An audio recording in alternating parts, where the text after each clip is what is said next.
What is up, everybody, and welcome back to another episode of The Joy of Animating. One of the final episodes, possibly, of The Joy of Animating. I am your host and friend, Skip Morazzi, here for another podcast, for a behind the scenes podcast for Cox in Space, while we work on one of the final sequences that we have illustrated so far. So glad to have you here with us, and thank you for tuning in. If you'd like to find out more, you can go to coxinspace.com. That's COX in space.com. And check out the first clip that we have up there. Watch some of our previous episodes of Jack drawing, and where we have some fantastic guests that have come on. And you can also, if you'd like to join the conversation by clicking on the Discord link if you're catching this live.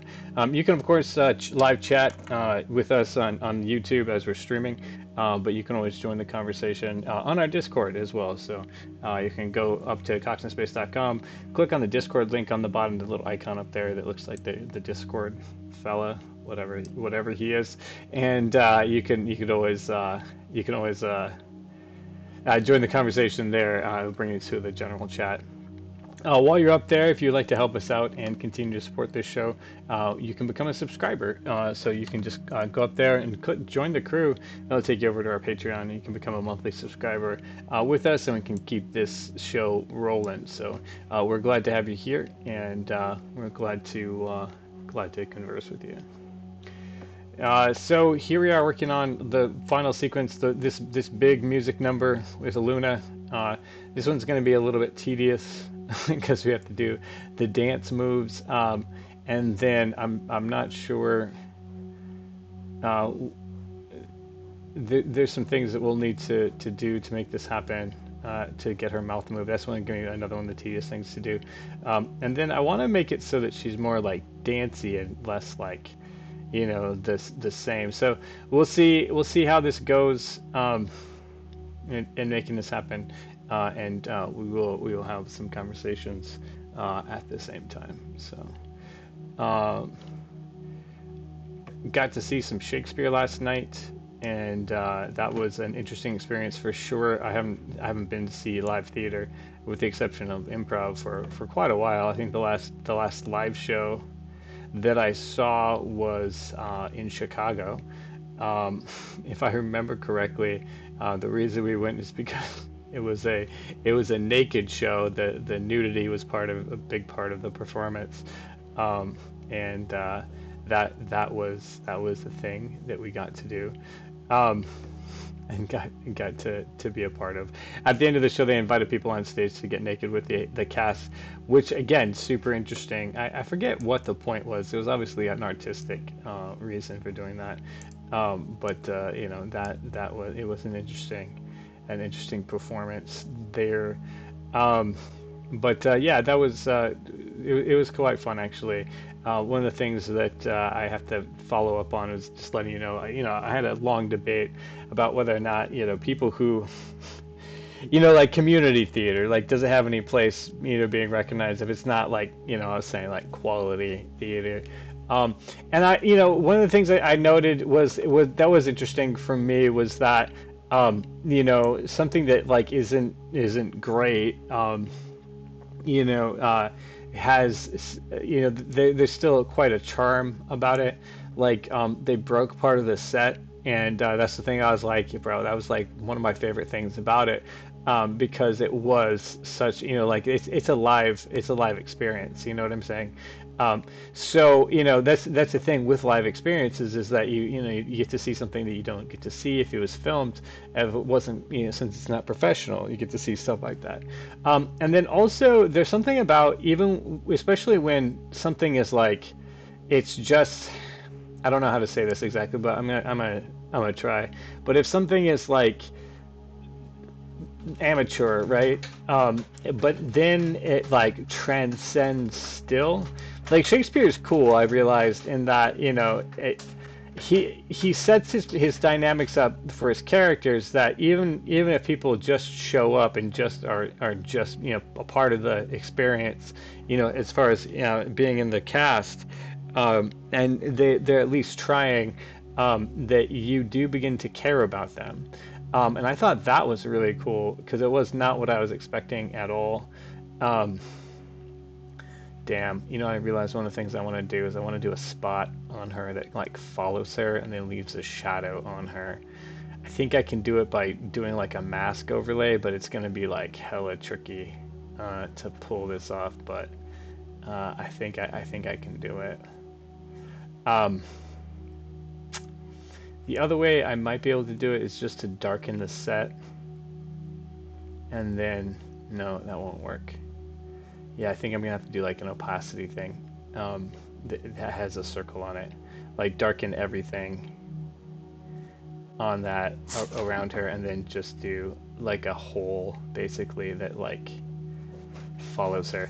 But yeah, so like that was the thing. Like it still transcended. I was still like rooting for the king's victory at the end of the show, and excited for him and his marriage that that won us over because they were trying. And so that was really cool. And so and also got to see some really cool. Um, I get to see some people do some cool performances that they weren't say top notch performances. You know what I mean? Like, but the fact that they were there and they were trying and they were giving it their all, even if they weren't the most experienced actors or whatever. It has a certain charm to it. And then reminded me again as I was having this conversation that this is kind of where like all art starts, right? Like this is it's good for the people who are doing it, and then also I think that maybe we've gotten ourselves, me personally, like I've gotten a little too snooty about what art is and the quality of art because I've seen a lot of really good art and really good performances, and so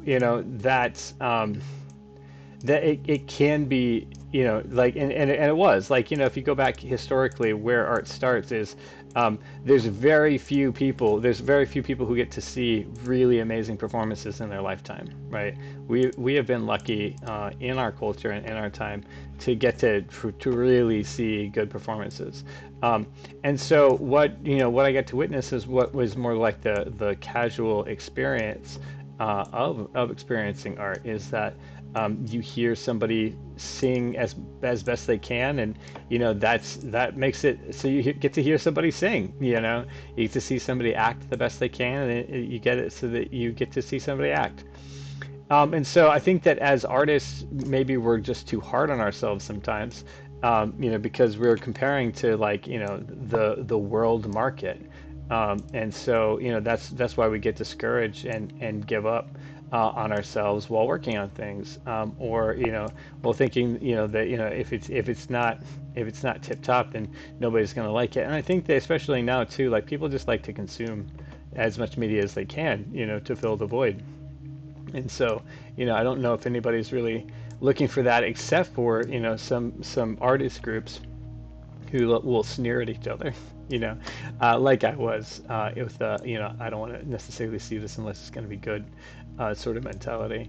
And I'm glad that I came off of that because that to me, like it's I forget who said it. Maybe I quoted this earlier, but it was a profound quote that I read recently that I was just like, smart people will often change their minds as they get new information, but dumb people will never change their minds because they're too busy trying to defend their opinion because their opinion is tied into their ego. And they can't fathom that their ego could have made a mistake, and so it makes them like crumble under the pressure of that.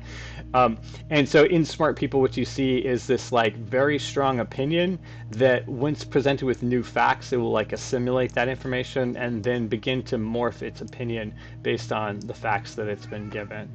And so, yeah, I think that, yeah, it was like a healthy move for me to be like, you know what, I'm gonna go anyway. I don't have anything better to do, and I'm gonna check it out. And I had a lot of fun. There was actually a point where I was like, I don't know if I can stay and watch this. And then I was like, no, just stay. You're already here. Like just do it. And then because of the old English is what it was. It was the opening night for the show, and so they were getting into their own rhythm. They were supposed to be doing it in one location, and then last minute it got changed to another location, and they hadn't rehearsed in that location. I heard from my friend who's in the production, and so that it threw them off a little bit. But as they got their feet under them, and as the rhythm of the show, and I think as my ear kind of acclimated more to the way that Shakespearean English sounds, it kind of became a lot easier to kind of just sit back and enjoy the show. So that was cool, and I'm glad that I had the experience. Um, so that's it definitely it did change my view. I think that I'm gonna try to see maybe like some more what I would consider like mediocre um, theater, community theater, because where I'm at right now, like there is it's not really like high caliber performances from what I witnessed anyway. So. Um, or the groups I've been around, and maybe that was just from the bias of where I was like I have had the ability to see some really good performances for one. So but yeah, no, it was definitely worth checking out, and I did enjoy it quite a bit. Um, on the home front, I've been doing that near constant meditation on Psalms 23 still, um, and it has really made a big difference. And there's actually one thing that I wanted to talk about. Can you guys hear the orange boy? He's got some thoughts too. One thing I wanted to talk about specifically was just this like really cool thing. So Psalms 23 is generally I went into the whole thing. You guys can go back and check the episode if you want, just a couple episodes ago, if you're interested in hearing the full thoughts on Psalm 23. But Psalm 23, I think, is generally used by most people who use it for the "As I walk through the valley of the shadow of death, I will fear no evil" section of it. Um, which is cool and which is fine. People like to have lifeline verses. You know what I mean? Jeremiah 29:11 is another one where they'll be like, I know the plans I have for you, so that they can be like, I can trust in whatever. The Isaiah 50:58, I think 56 maybe. When you go through deep waters, I'll be there with you. Is the quote. Um, that people like to have hold on to those verses quite a bit, and that's fine and whatnot. But like one of the things that's been really cool about this meditation is that keep repeating, you just repeat it over and over and over again. You like make it the one thought, right? Because the thing that's really interesting about the brain is that cognitive bias is such a thing. And cognitive bias is when you start to believe something's true, you start to see the results of things being true around you, which is why depression spirals happen, and why you have to be careful in judging the actions of other people with projection, because basically when you're looking for patterns of behavior, you'll see them regardless of whether or not they're actually there, because the brain is it generally doesn't create a lot of new information. It's generally you tell it what to look for and it begins to pattern seek, and pattern seeking is like a huge thing for the brain. We've used it for so long, especially like in hunting and gathering, to find certain berry types or certain like leaf types, or whatever, the way to track animals and stuff like that. And so that's what that's what our brains are really really good at, is when we're looking for a specific type of information, we can find it, which makes human interaction very difficult, because and in especially in the political scope and spectrum, because when we start to look for certain types of habits and behaviors is when we still see them again, even if they're not there. So that's tricky, but knowing that exists is really useful, because then you can use it for when you do like a meditation like Psalms 23. You give the brain new information to focus on, and it begins looking for that, right? It's useful in that, instead of the negative thoughts that we're looping all the time, you now give a different thought to focus on and to problem solve and to look at and to explore. And so um, the thought started with, generally people are using the, the as I walk through the valley of the shadow of death part of it, which to me actually it's really interesting. I think I talked about it a little bit. I'll probably talk about it a little bit more. But like one of the things that's been more interesting is the beginning part, like which I was kind of glossing over to like listen to the other parts. Is kind of like uh, specifically so like but like here's the opening part is that the Lord's my shepherd. I have everything I need, right? And then I just kind of been like full stop right there, right?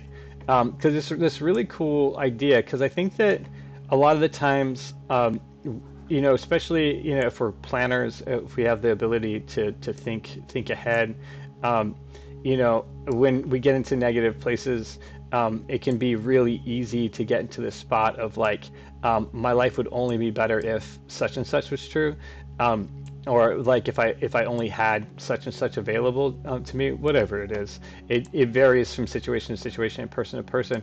But the idea of lacking something is like and so we begin to fixate and focus on the things that we lack. And so it can make us angry when people point out the things that we lack, or it can make us despondent because of, we don't have those things, and it can make us kind of want to give up because it's like, well, I don't have those things, so since I don't have those things, is anything worth doing? Like that sort of mentality. And comment below. I'm sure you've been there. I'm sure that you've experienced this yourself. And so, if you're like, yeah, bro, I've definitely been there with you. And so just like repeating over and over again to yourself this reminder that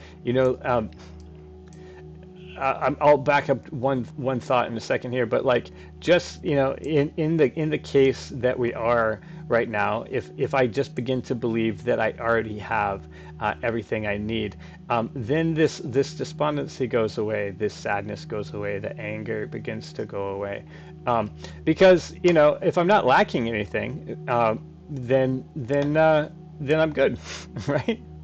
And I've noticed that my coworkers seem to be responding much more pleasantly to me, and I think it's probably just the shift in tone, probably the subtle shift in energy that I'm putting up and around me.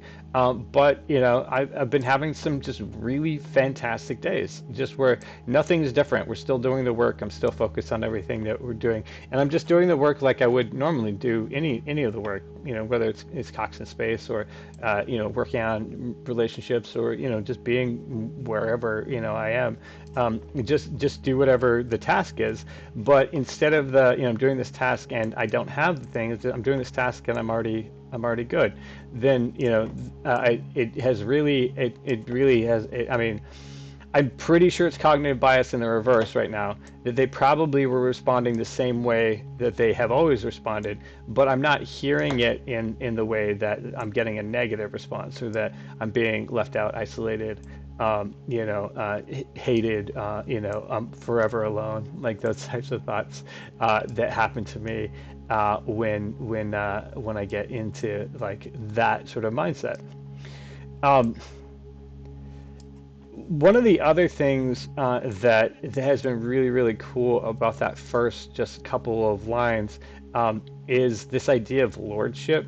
And we talked about it a little bit, but one of the things, and I didn't really like dive into it. One of the things that is happens when you look at like David's work, who wrote a bunch of the Psalms, is that when they translate the Bible, they'll use this Lord in some translations. I can't speak for all of them, but in some translations they'll use this Lord, which is this all caps, lowercase caps, Lord.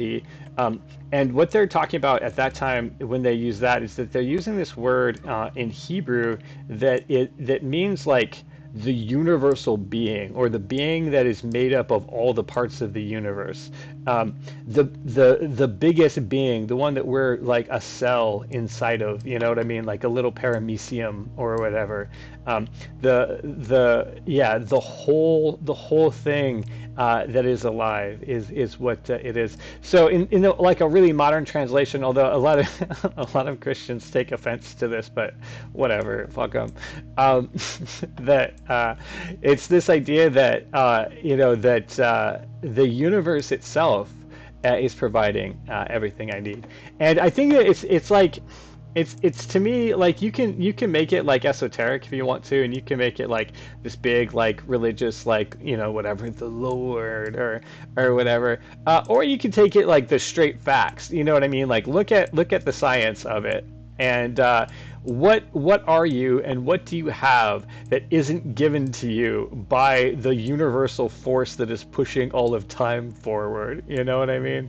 I mean, where does your breath come from? Where do the atoms of your body come from? Where does food come from? Where do opportunities come from? Where do people come from? How is society formed? Like all those sorts of things. And whether or not you believe that that's a sentient force that is caring, or if you believe that it's like, a collection of sentient forces that are all pushing in their separate directions, and it kind of like has some constraints that like pop up for you or whatever. It's hard to argue that there isn't a big force that is in charge of both time and space. And you could, if you're very scientific minded, you could be like physics, and I think you take it that way. Uh, Physics shepherds me. It pushes me along paths that I go down. It provides everything that I need for me. And from that, we can recognize that it's complete in itself. We again recognize that every being that's within it is cared for to a certain extent. Maybe not the way that we want to be, but like oxygen is given freely to all creatures that breathe oxygen, and the carbon dioxide is given freely to the ones the creatures that breathe the carbon dioxide, for instance, right? This is not to say that everybody's life is great and that the world is without suffering. Because that's not true. But to say that there is a force that pushes us, and there is something that is much bigger than us, and we're just tiny little, in David's concept of the world, sheep. But I would say that it's even more so. Like we're simply cells or paramecium, again, little bacteria riding the wave of space time, the sentience of space time. And so that has really been like the thing, like just to rest in and keep repeating and reminding yourself that it provides everything I need. If I don't have the thing that I want right now, it's because I don't need that thing right now. If it decided that it needs to remove me from the equation and take my life, it's because I don't need to be here any longer. If it puts me in the situation where that I have to be being a part of capitalism in the way that I'm doing it right now, it's still providing everything that I need at that time. And so, it is easy for me to say this in even because, I'm still in a wealthy country, even though it's going through a lot of turmoil right now.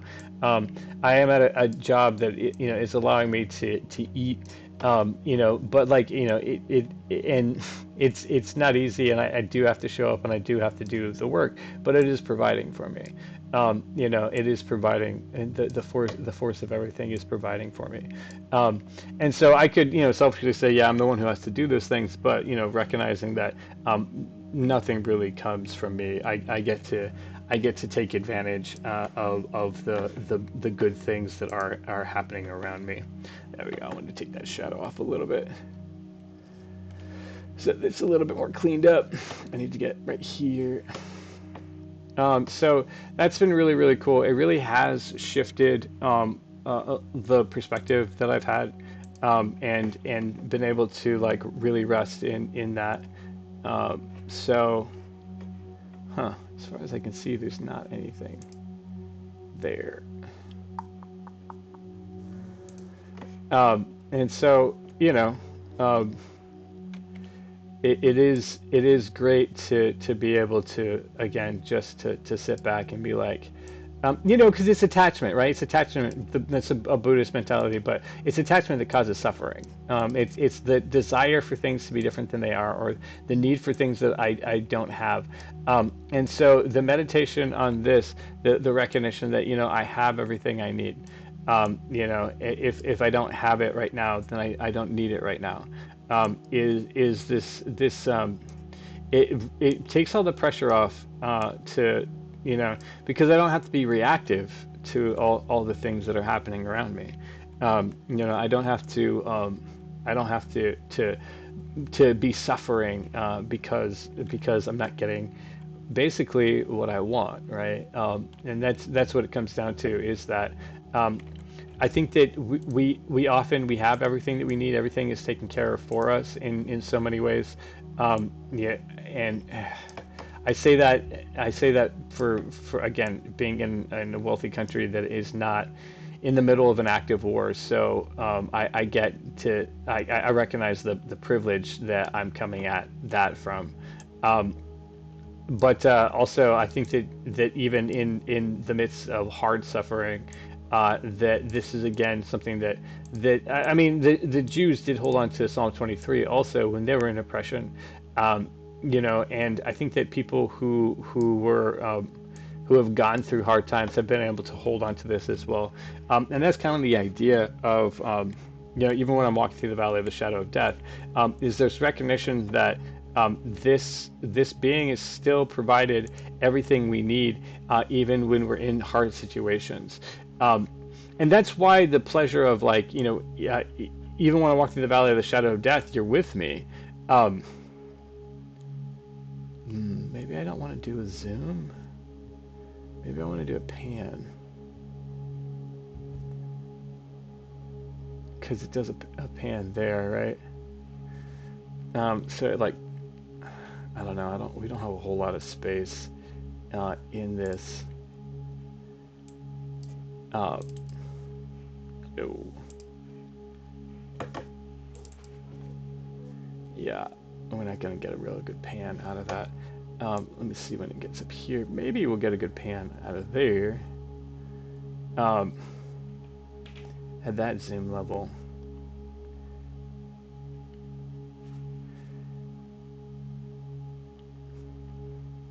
But I wonder if.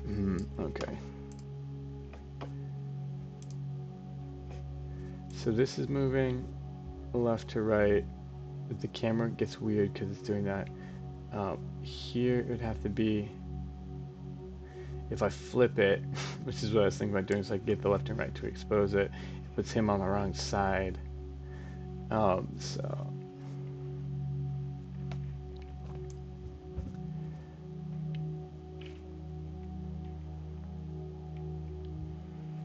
I mean, we could go the other direction, but I don't really want to. I do like this.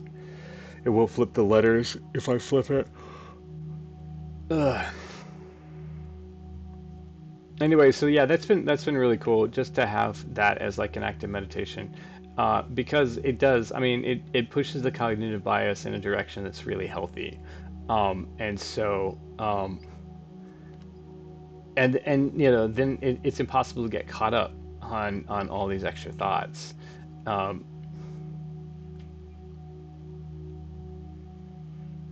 because you just keep running that one thought in the background, and I don't know, maybe it's that I have the ability to actually think thoughts at the same time, so this might not be true for everybody.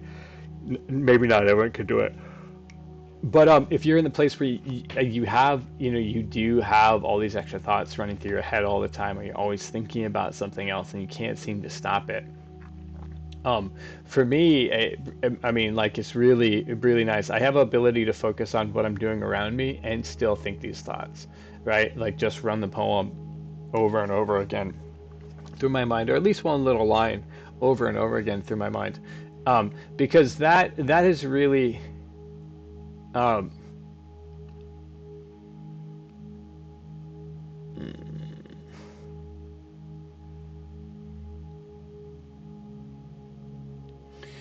that is really. It feels like it has kept me sharp. Because again, I think I mentioned this, that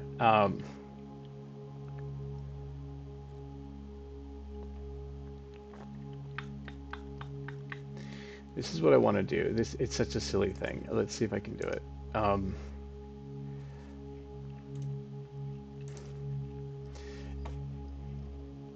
Coming out of, say, another, I think it's this.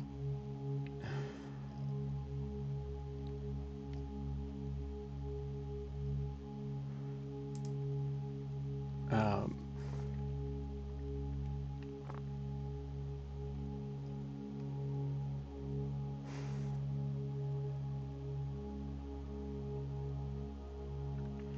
I think this is so silly. No,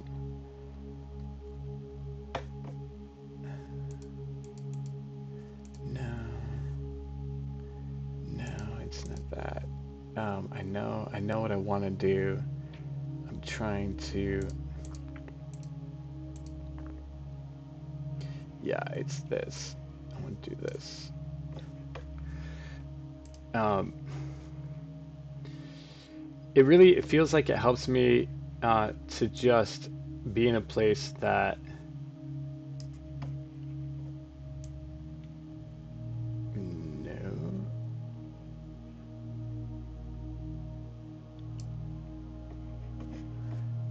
no has no distractions. And so then when I come back to, you know, what needs to be done, then I come pretty clear, like pretty undistracted, which has been really cool. No, I don't want the brightness and contrast. This is really not what I want. What I do want to do is stupid, but I'm gonna do it like this. I'm gonna pull up the lounge set.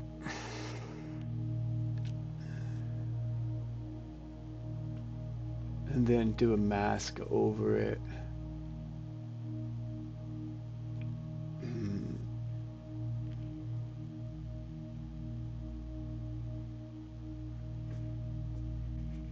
Because I really want to put her in a spotlight.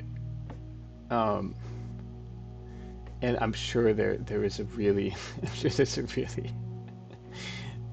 easy way to do it, but there we go.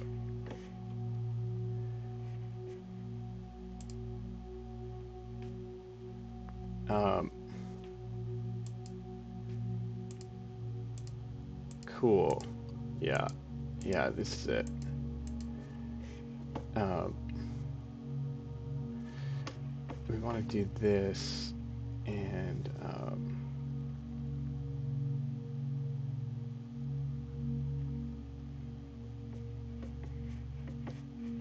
do it so that it's like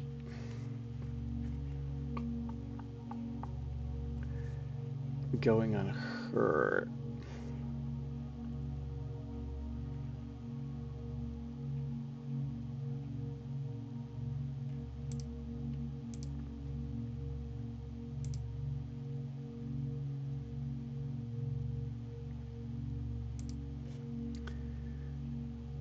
All right.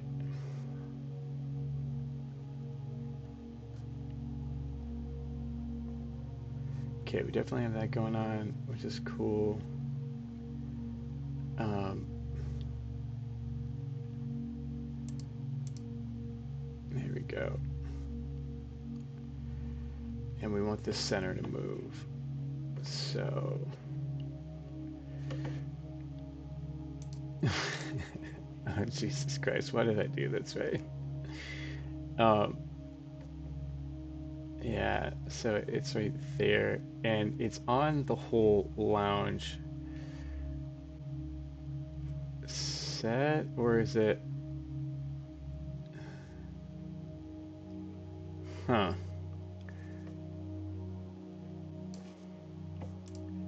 Real quick, I just need to see them pass through it.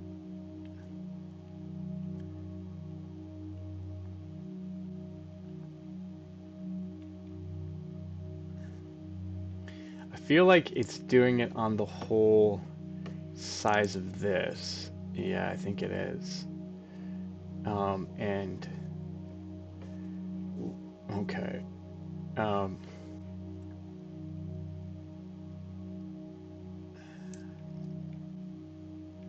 there we go. There we go. That's kind of where we want it to go.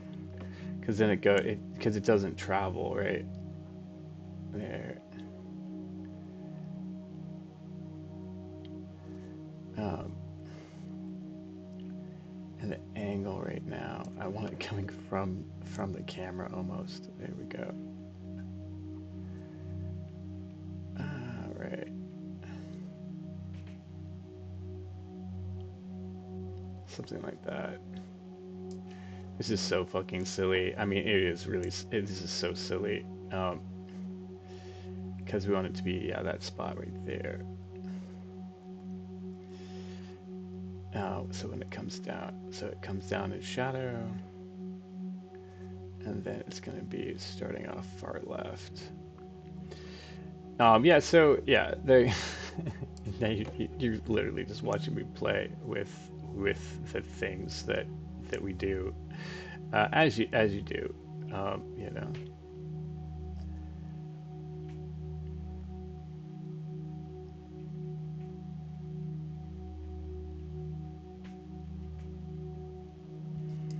And then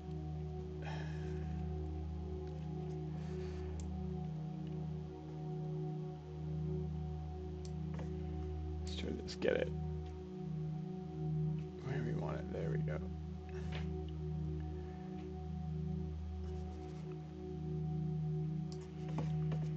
Okay, I'm gonna back this up.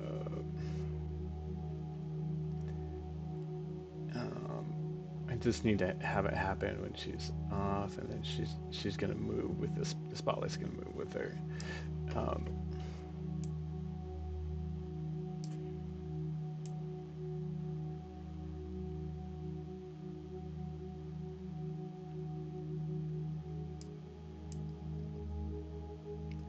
okay, there we go. Maybe that. All right. So we want it to be kind of like here, and then we're gonna adjust this so that by the time she gets here, it has moved with her. No, that's not the one I want. It's this one. Nope, that's not the one I want.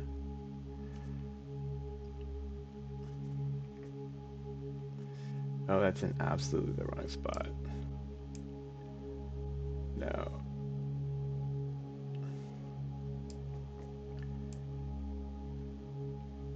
There we go. Okay, so back here, let's just make sure that that looks all right. As it comes down. Cool. She's moving, she's dancing, it's sparkling, and she's moving with the spotlight. That's fun. Okay, that's real fun. And then we want it to end up here. Like, no, like this.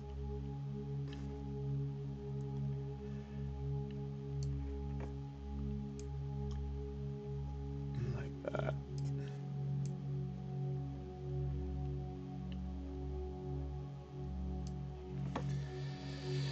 Okay, so that's silly and you know, doing the thing. Let's see if it looks better.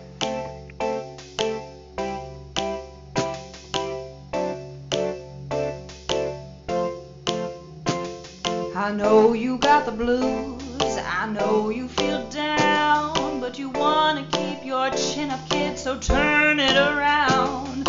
I know you got that deep sadness, I know you got it down in your soul. You've been eating your feelings right out of a bowl. Okay. I feel like this goes on for too long. Sadness, I know you got it down.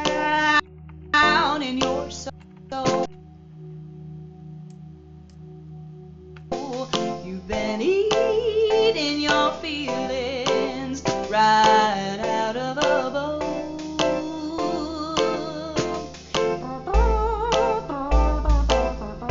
Alright, so there we go.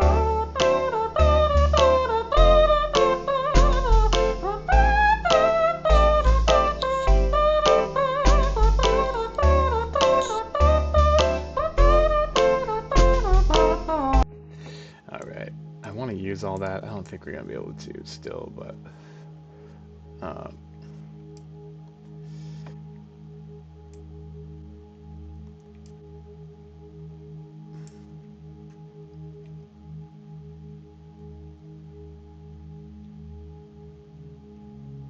I don't know. I really want it to not zoom.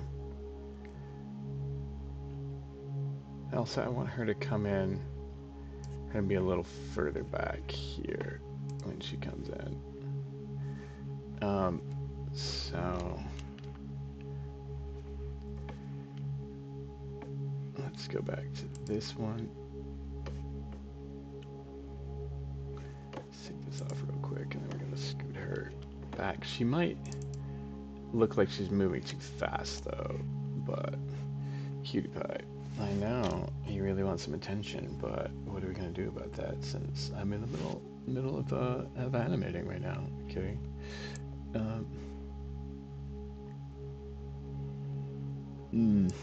Nope. Hang on.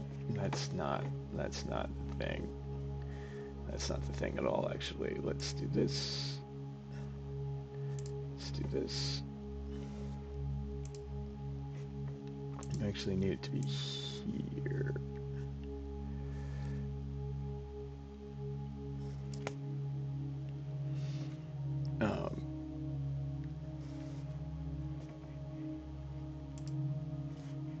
So at this point, I think we agreed that it's like 20, oh, whatever this point is. 2609.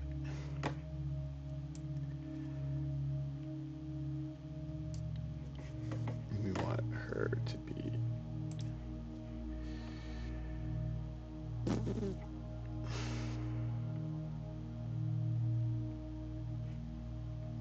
I guess it doesn't matter since she's behind.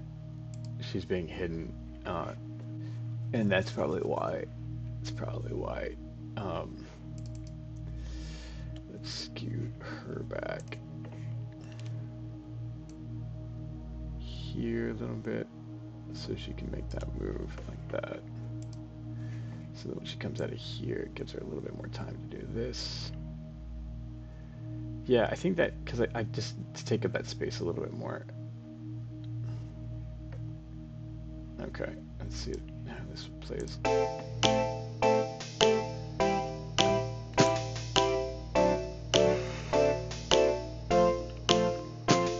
I know you got the blues, I know you feel down, but you wanna keep your chin up, kid, so turn it around. I know you got that deep sadness, I know you got it down in your soul. You've been eating your feelings right out of a bowl.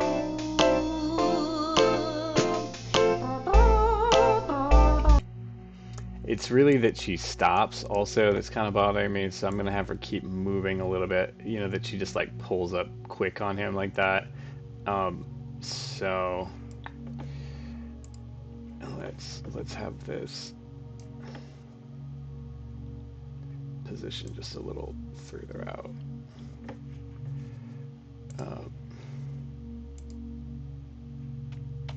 Oh, it doesn't even have the zoom on it.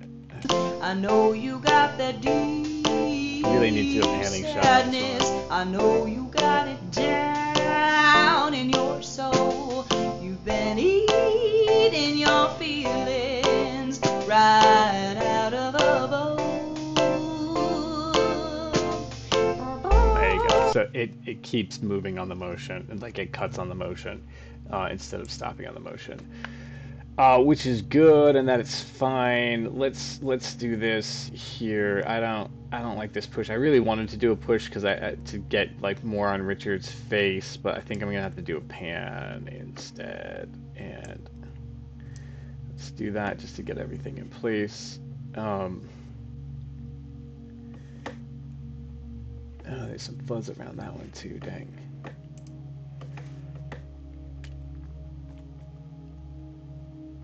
You can't barely see it because, it's all white everywhere. But um, yeah,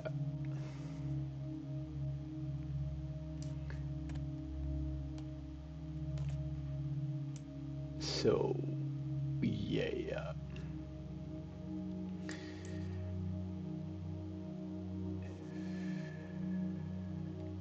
I have been thinking about what we're gonna do next after this animation is done. I can't imagine that it's gonna be. I mean, the hope is, of course, that once the animation is done, almost immediately we get a call being like, "Hey, you want to start doing Cox in Space?" But I think that even if we did get that call like the next day, right, it goes viral and everybody's seeing Cox in Space and thinking about Cox in Space, and they want to see it. There's going to be a process of to go through still, which is we got to talk about contracts. We have to set up a schedule. We have to get a team together. Um, so it still doesn't happen right away. Um, so I've been thinking about what it is that I want to do. I have some ideas. I'm not really sure how or what's going to pan out. So um, and that's all I can really say about that is I have some ideas. Man, I think I might have to go like drop a blue or something behind it. Um, and you know, just it's real good to have plans and to be active doing things. To have too much free time can really be bothersome in a lot of ways. Me personally, I think I was mentioning yesterday just how great it is to set a goal and achieve a goal. And so, that's kind of where the thought process is coming from is, you know, uh, just it, this idea, right? Like that when people retire is often when you see their deaths come not far after that. If especially if they I mean, this is an older problem, I guess, because most people don't have careers in the same way that they used to. But when someone is in, a lifelong career, and then they step out of that career, and they're trying to figure out what to do with themselves. It's when, they develop bad habits, or they just kind of like give up in general, because they can't figure out what to do with themselves. Um, you know, and so that's where this has been a 2-year long project to this point. Um, we're coming up on 2 years that we've been working on this. 17 years, but we weren't actively working on it until the last couple of years. Um, and so it's been quite a like a major part of what I've been thinking about on the regular. Um, so it becomes like I've been trying to figure out what what exactly will be filling that void that will be created by not having Cox and Space to work on the regular. We are going to be finishing up the episodes for sure, but the uh, the writing of the episodes is not. Um, it's only when I can get together with Aaron, which is a couple of times a week right now. But then also at the end of episode 5 that we're working on right now, it doesn't make sense in a lot of ways to keep moving forward to finish the season. Although I think Aaron would disagree because he really enjoys writing it. But for me, what's the point if we're not going to be doing it? I mean, that just puts us so far ahead of what we have the ability to even create at this point. Seeing as we have only the first 3 minutes of the first episode, and that's a long way to go as far as like illustration animation. To have more than 5 episodes, and really the fifth episode is really to get there is really just to get to the peak of the season, so that we can demonstrate to people who are interested in where the show is going and what it's going to do. And then in a lot of ways, it gives us the ability to hear the pitches of, as we're collaborating with the network or streaming service that we're going to be working with, that what they think and what they want, where the show could go, and that sort of thing. It's possible that we'll be working with a writer team or a team of writers, at that point. So to being able to hear their suggestions as well and incorporate that into the bigger picture makes a lot of sense. But really setting up like the base lore and why the whys and the hows of this season is kind of crucial, in my opinion. And then after we get past that point, it doesn't.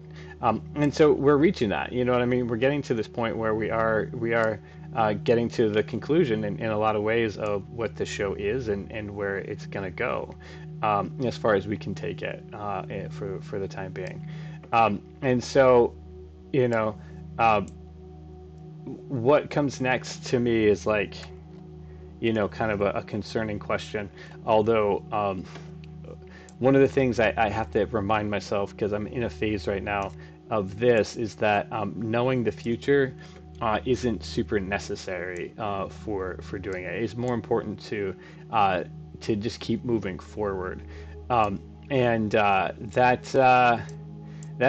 That's tough for me to take because I like to make plans. I like to achieve goals, and so just continuing to exist. You sure are cute, baby girl. You sure are cute, but we're not doing that right now. Just continuing to exist for me has always been kind of a struggle. Um, just to be content existing, and I think that's because that's the transition of what I'm going into next with my life. It's kind of what it feels like. Is that in a lot of ways, whatever comes next is something that I'll just be doing, and there will be no future plan with it. Just being where I am is the plan and is the future. This is who's bugging me, by the way. Um, and so, just to like gain the ability to be content in a place that is gonna feel like treading water in a lot of ways, because it won't improve or change. Ah, my God, those are my balls. Um, you know, how do cats know that that's the place to do it? I understand if you have boobs, they like to stand on your boobs too. They like to push down on boobs. Um, and how do they know that? I don't know. But and so like that's the thing that I have to like come to terms with and be comfortable with is that you know not knowing. Let's see. This is actually not knowing what's going to happen next, and not being there, right? Um,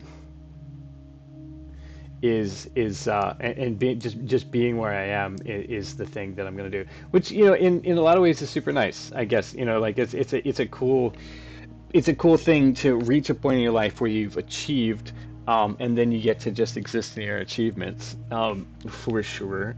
Um, and that's and I've never really been there, because I've been striving so hard to get to where I want to be, um, and so let's see. I think I'm going to end there, which means I'm going to start here. Okay.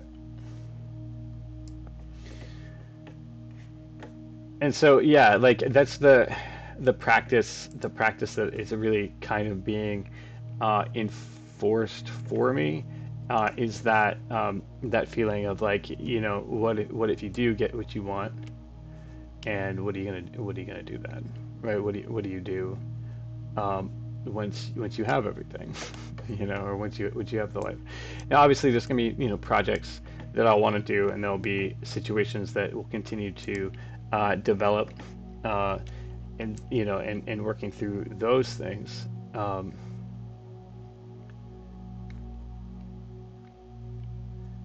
wonder how fast this is gonna move if it's like this. I know you got that deep sadness. I know you got it down in your soul. You've been eating. Then it goes all like wonky when and this last fucking yeah, like it like jumps. Why is it jumping like that? Okay. All right. What we need to do is actually reset the whole thing. So that it doesn't do that.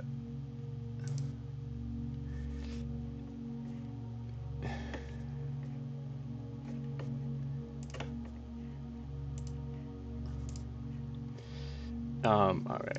So the final position is extreme close almost like this. I really want the background to move separately from the foreground because again the parallax, but I don't have it without the shadows, and I really don't want to clean up that whole background. Like I just don't feel like it's worthwhile use of time to do it. Um, for this, um,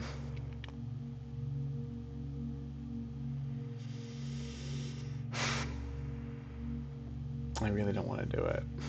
That's not, that's where we are, boys. I know that this really just looks like it's scanning over like a comic book page, and it does, and it is. But that's I just don't want to do it. Uh,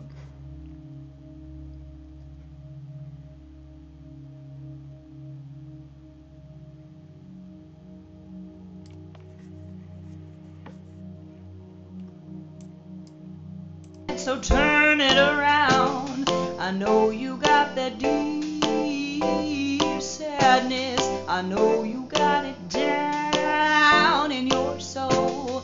You've been eating your feelings right. that works better.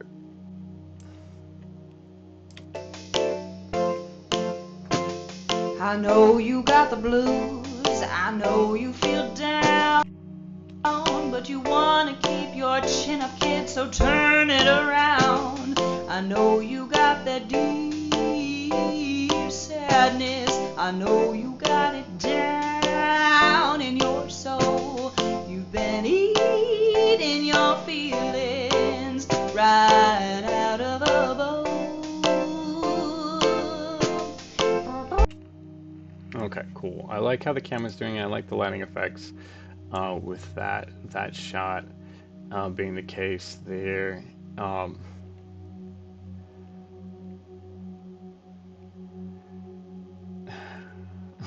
really wish they were more in the foreground and not attached to the background.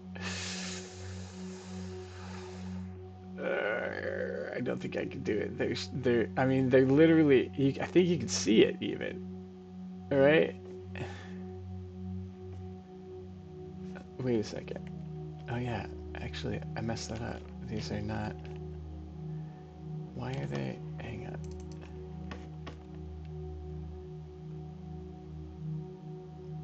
They're not in the right place. Dang it. Yeah, they're not in the right place. They gotta be right here. Okay, let's see if that still is working the way that I want it to.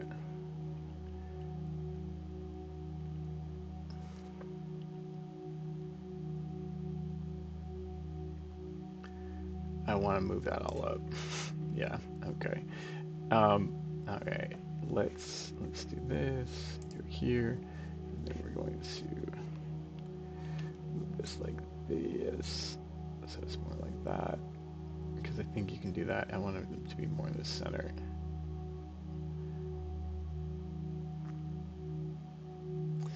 Anyway, there we go. And then we're gonna go here.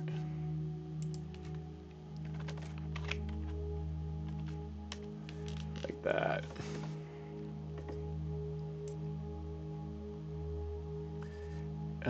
Yeah, because I mean, you could see it. You could see the shadow behind them, like of where they're standing. So, and I would have to patch in this whole complex background. I would have to patch in all these cats to erase them from that shot.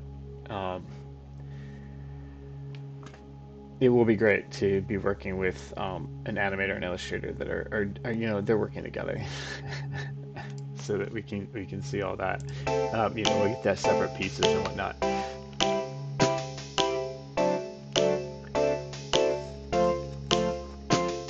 I know you got the blues, I know you feel down, but you wanna keep your chin up, kid, so turn it around.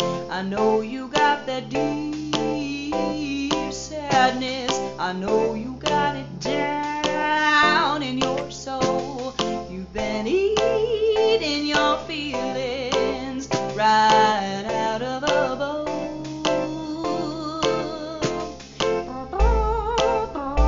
Okay, so there's a couple more things that I want to do. Simple things is that I do want to get his head, uh, Peter's head, to be looking left, and then switch to right as C switches. So I'll need to get that out to get the right piece there, and do that. So I'll take that here.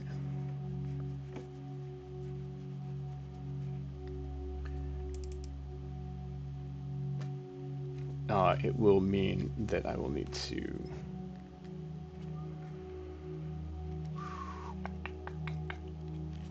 put this in as a separate piece. Margot, you need to. She's like she's standing on where the keyboard should be so that I can't use the keyboard.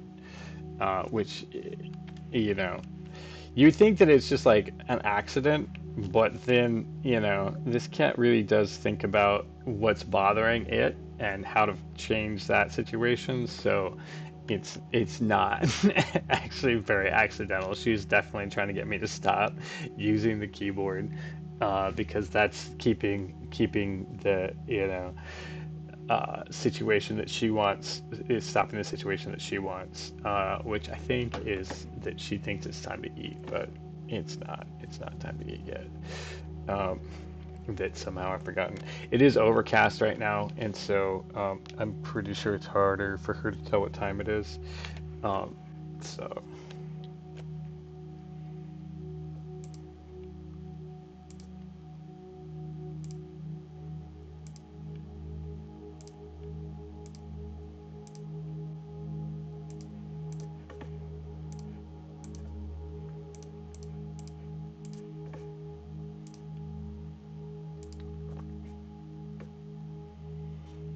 I think what I'm gonna do is just this. I think I'm gonna make the whole piece. I'm just gonna swap it in the same way I did on the beach.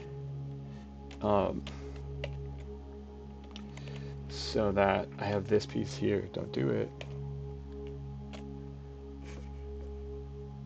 And then, yeah. Stop.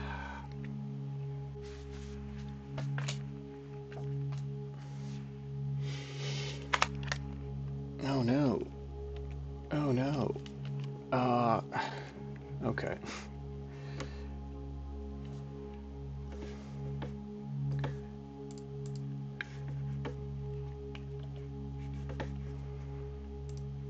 This is the joy of animating. Uh, Dealing with a bunch of tedious little things um, to make it work.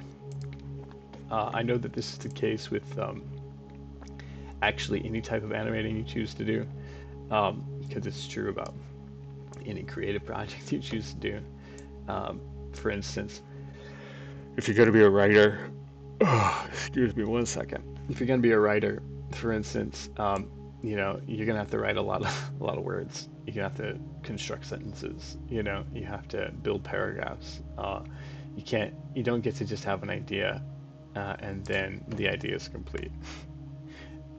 You have to use all the things I previously mentioned, there to build an idea, to build the idea, to build the scene, to build a motion, to develop characters and stuff like that.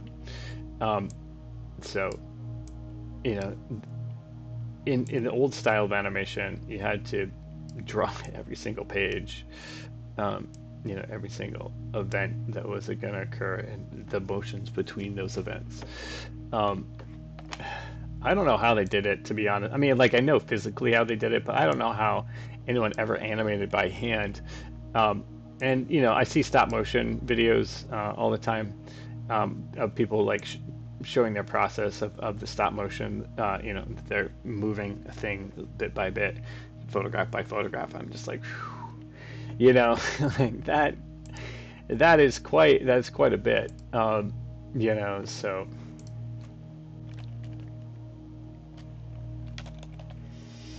Uh, to me, it just wow, like really, really, just wow. It is quite the testament to how dedicated people are to animators, how dedicated animators are to their craft. So let's do this. I'm gonna do it like this so that I can see it. And I don't know. Maybe I'm saying I'm less dedicated, but it's just a tedium for me. Though I'm just like, like, um, that's where we want it to be. That. Wow. Okay. Maybe it'll be. It stops being this. Okay. But yeah, I mean, there is a certain amount of tedium that I'll put up with, like little details that we're about to do. For instance, um, that I'm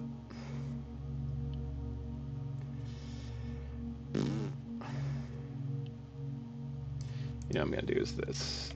Is actually this. Let's do bam, and then this. Nope.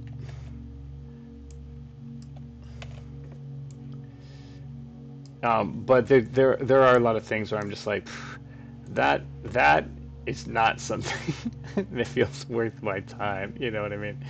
So there we go. And then we'll have him looking until here.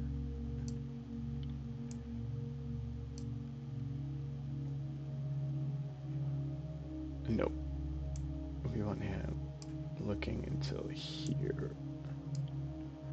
We'll do this one like this here. Should be a nice like switch over. Yeah, just right there. So his head moves with her. Um, so that in this bit we see it that they have some motion. You've been eating your feelings right out of a bowl.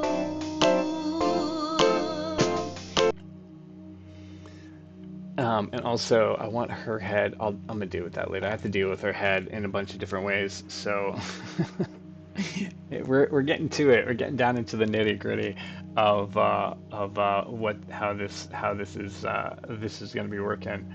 But geez, I think I'm gonna try to tackle the dance right now. So, but I gotta do it.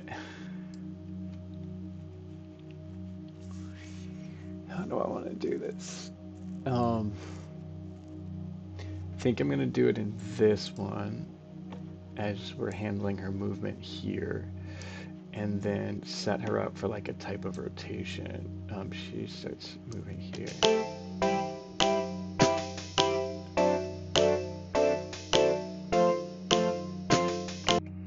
But how to get her to dance and to swing? Let me see where the center point is for her, that rotation. Um, because it's not like walking. And this is one of the things that I've been hesitating on because I'm not quite sure. Because I want it to be more like a bounce, you know? Um,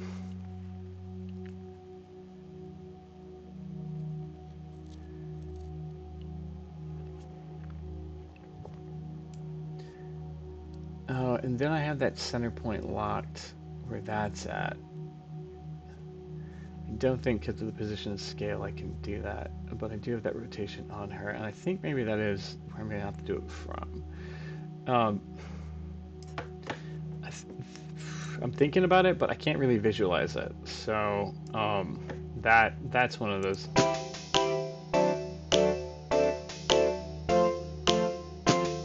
I know.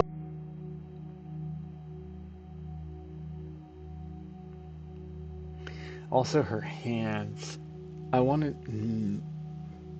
Her hands really aren't in a great position to do anything with them. Um, hmm. This is definitely where I wish that we had a puppet model built in like Blender, where we could make her move and stuff. Um,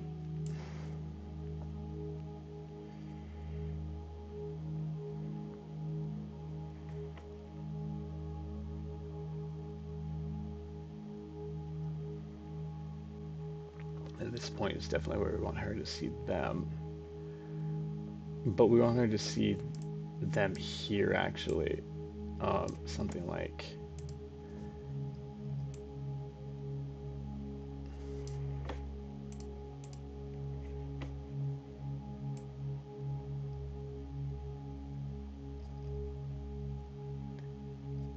Huh, she's real far away. That's interesting.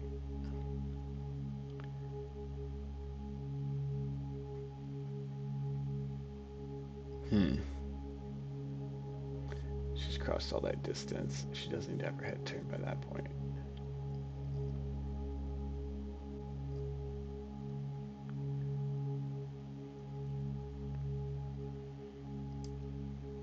It down in your soul. You've been eating your feelings right out of a bowl.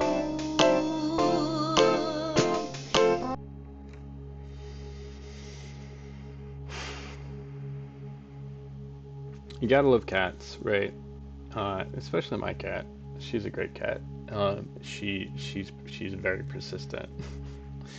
And you gotta love them for that. That's definitely that is definitely how were able to hunt their prey. They keep going after it. Um,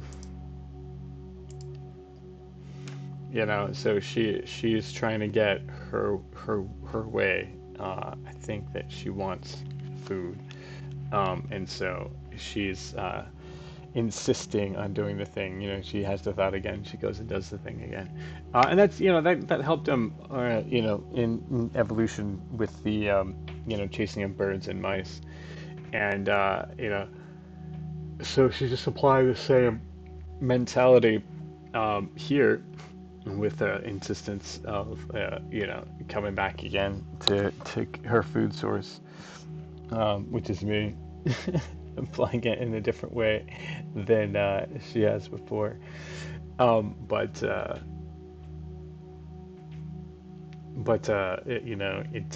she's not killing things. She's trying to do a soft paw, pushing of the keyboard so that she can get that attention in that way instead. But you know, it's not the same as killing a mouse because it takes social negotiation. Um,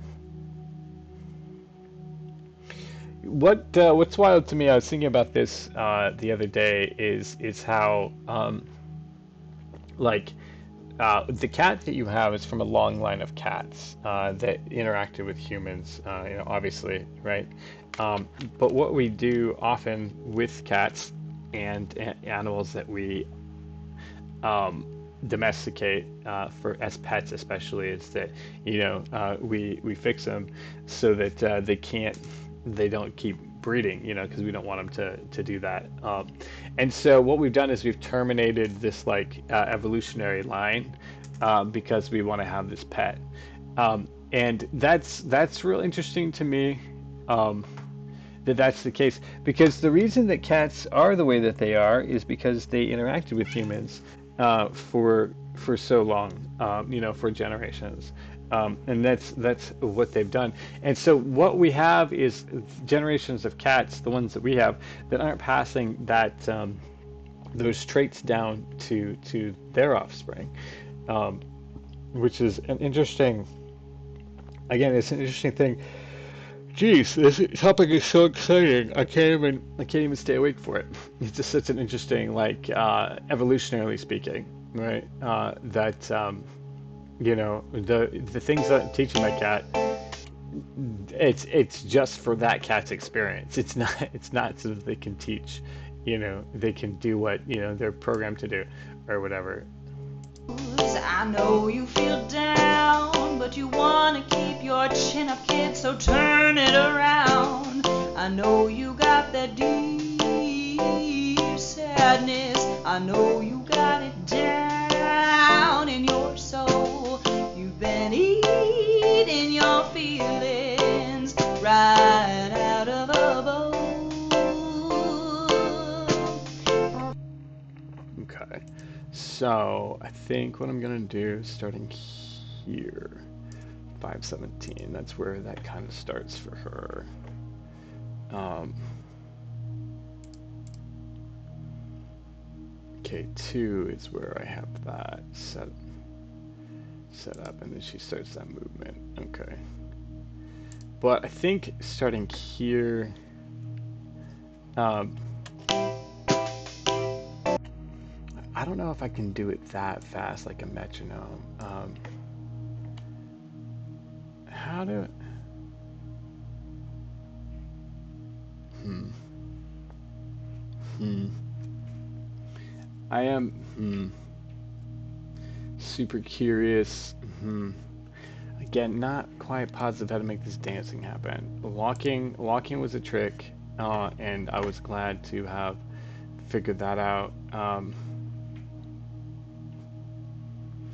Oh, interesting. Okay. Um,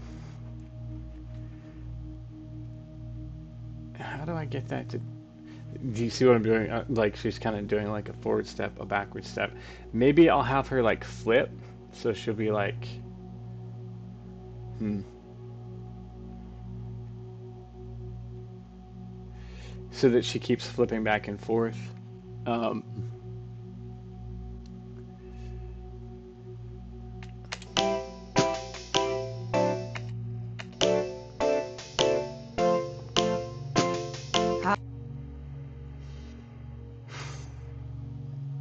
hmm. Oh, okay. It hasn't been a long day. I was up late to go see that show. I was up early again, and then I'd previously been up and early, or I had gotten up early and was up late. With the writing on Thursday as well. So man, it is a beast, but I feel great. But it's just a beast of what it is. So.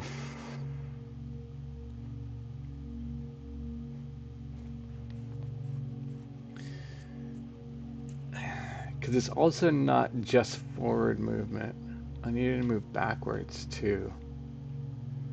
Um, and she can't keep moving forward while she's doing that. So, um, hmm,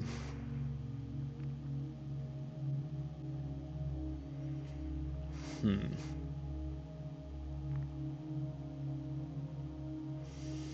Maybe if I do set it up on a different one, then I can do like a different. Let me let me do something like this. I'm just gonna do a little experiment here with.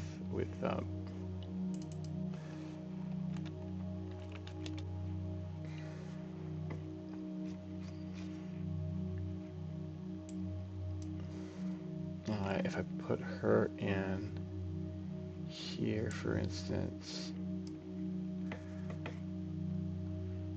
Jeez. Okay, this does. I forgot. There's a whole thing.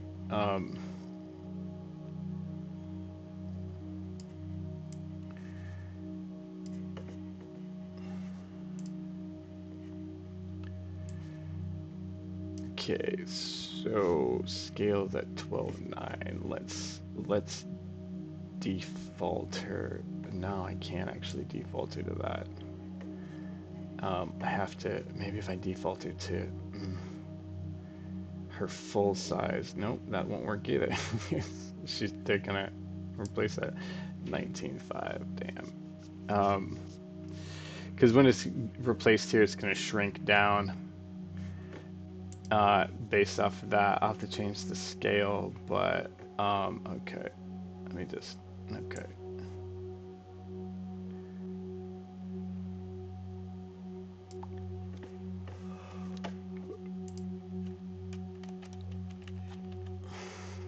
Well, that's her final size. I'll need to adjust the scale so that it does that with the other one. But um, what I'm thinking is, did I already flip her? I did. Okay. Um,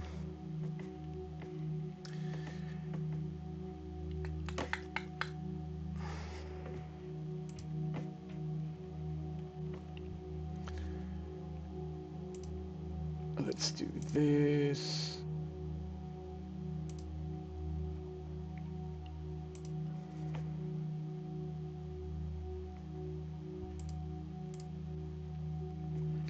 Gotta do this. I did. Okay. I might do. Oh, there's no way to toggle that on and off. I'll have to replace her. Okay. Um, yeah, I was talking about tedious little things, right? That have to be done. Let's make sure that I have enough Luna to run with. Uh, I need minute 3, and here we have 56 seconds. So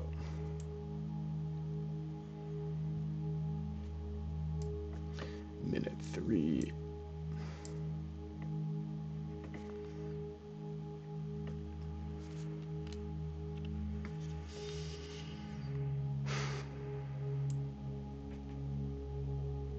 Let's do this.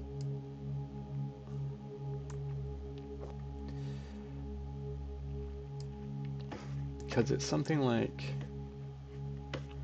bounce, bounce, flip, bounce, bounce, flip, you know? Um, you're like, I have no idea. Show me. Um,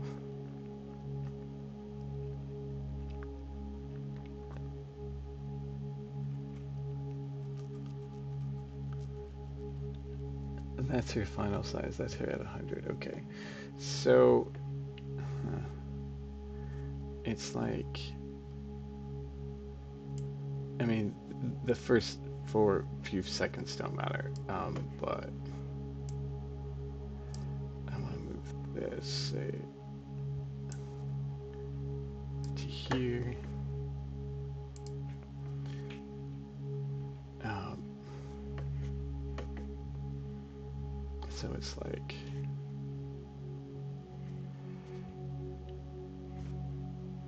how do you get a bounce, bounce?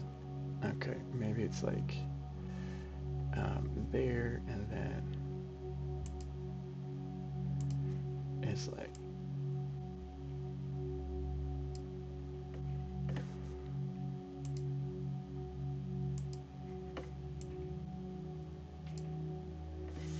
there's gotta be, hang on, there is like, maybe there's like a, I don't know, like I kind of want to jitter, but it's not quite, oh, maybe it is. Um,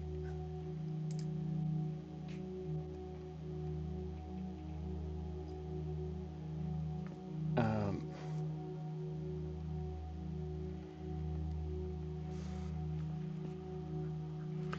hang on. No, it's not.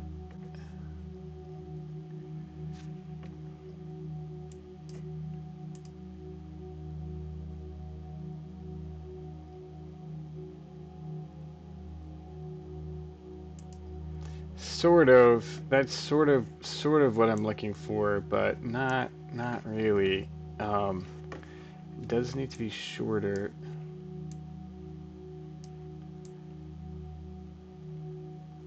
and maybe not so high.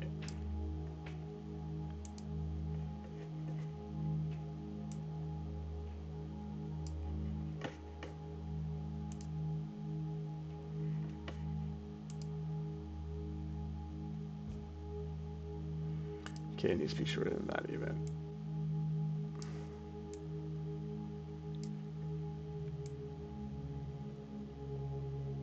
Okay, maybe something like that.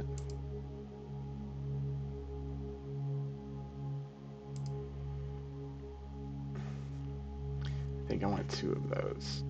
So,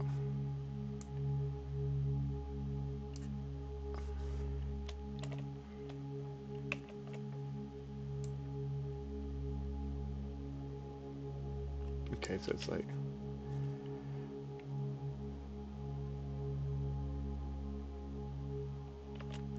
oh, that's not exactly what I wanted, is it?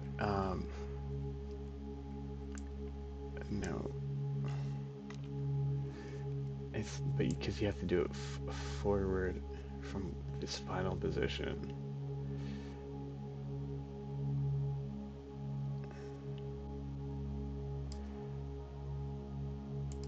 Okay, so kind of like that, but it can't be. Um,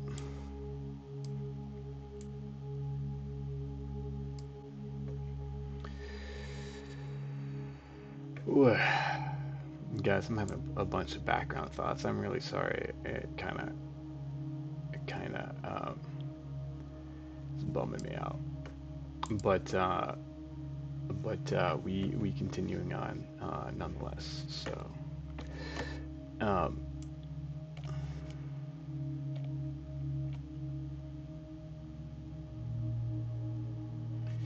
I don't know if if you've been around, if you've been following these podcasts, not a whole lot of people have, but if you have been following the podcast, there we go, something like that.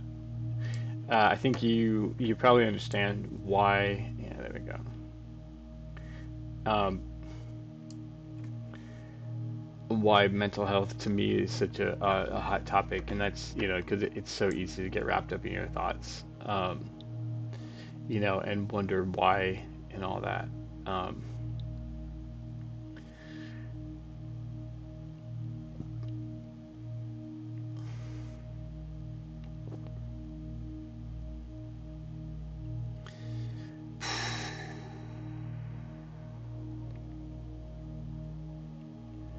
So, I wonder, why and how and what the future holds and what your, purpose is, and, all the sorts of things. I don't know if everyone else struggles with that as a concept, but, um, you know, uh, one thing to me is I hate waste. Like, I hate things that are wasted. Um, uh, Capitalism for me is such a drag for that. Because there's so much wasted stuff. But especially people's lives, and in particular my own. There's this desire not to live a wasted life, um, and so the big question of what makes it a waste, or what makes it valuable, is there for sure. So that's one of the things that really does get me down, is, am I achieving, with this limited time that I have, am I achieving the things that are valuable? Um, anyway, so it's a little clip that does that. And then I need to do that. Okay.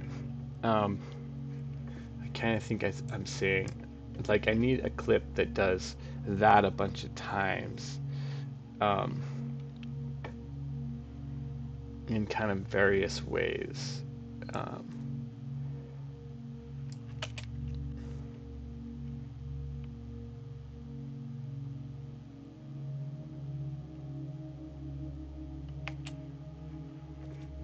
Actually, it needs to be a little faster than that.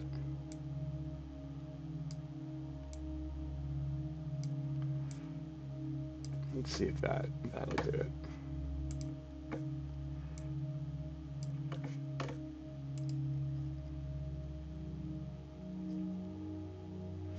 Okay, all right, I'm liking that.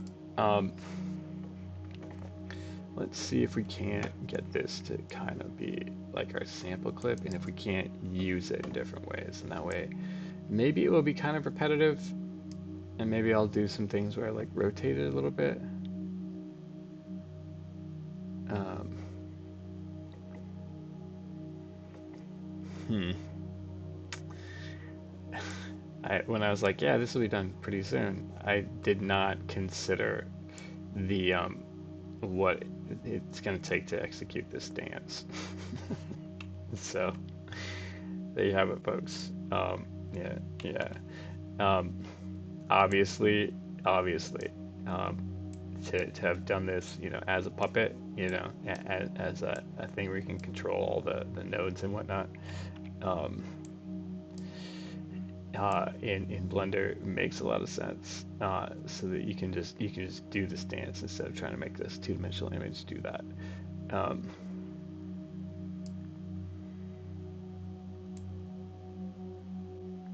but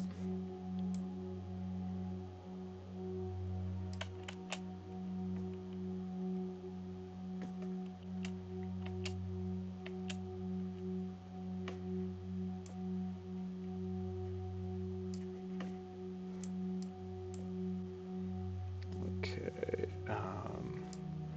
trim this guy out too.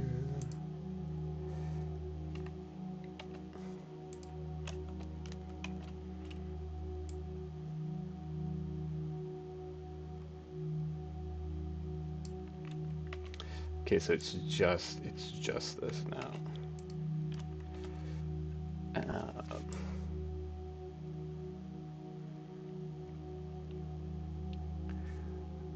and then maybe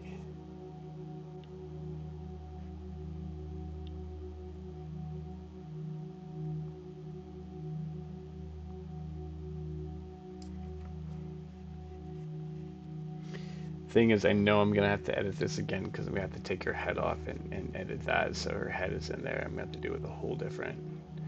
But this is just to test the dance. I want to do this and then duplicate it and then put it here like this. Um,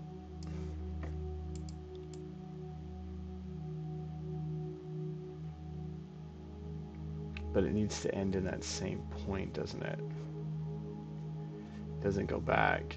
It needs to. Um, he jumps back. Yeah. Uh,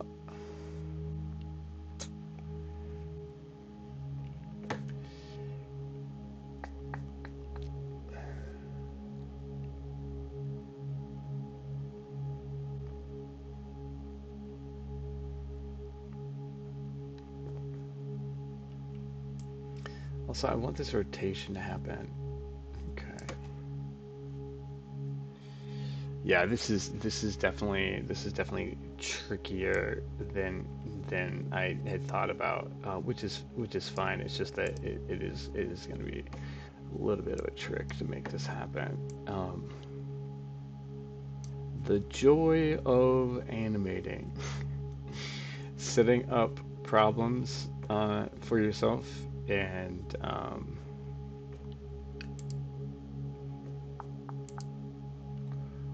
then solving them. You know. So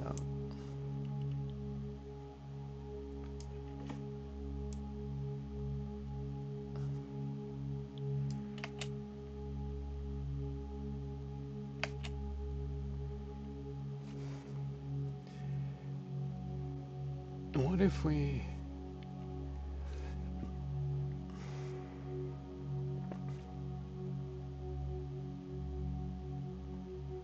Okay, all right. Let's go into here and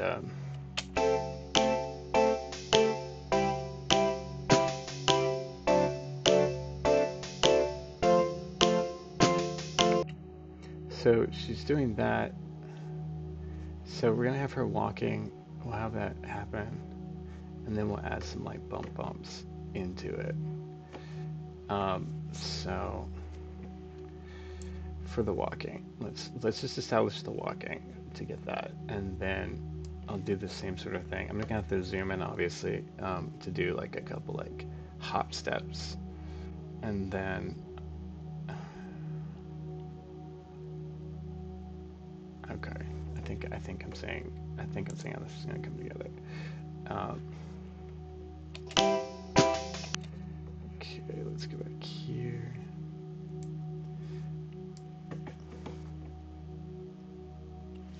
and this is just doing this.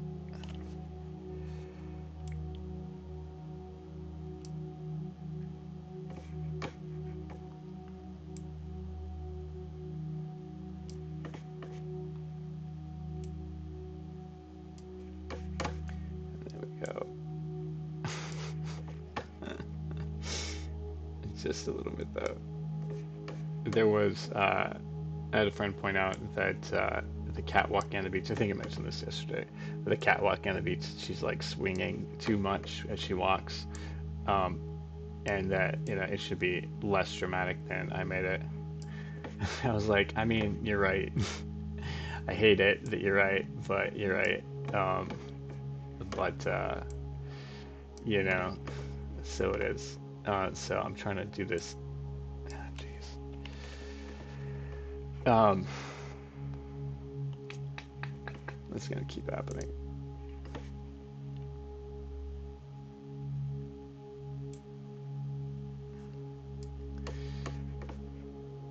Let's see if that looks right. Yeah. Okay. I mean, it's so silly that it's just like,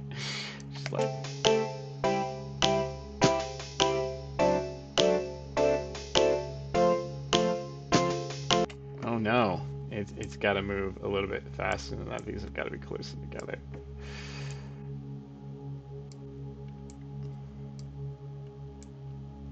And she's walking a lot.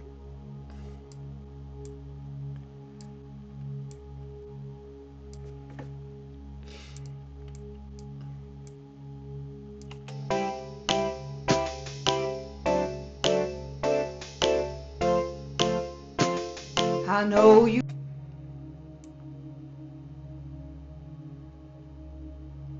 Okay, hang on.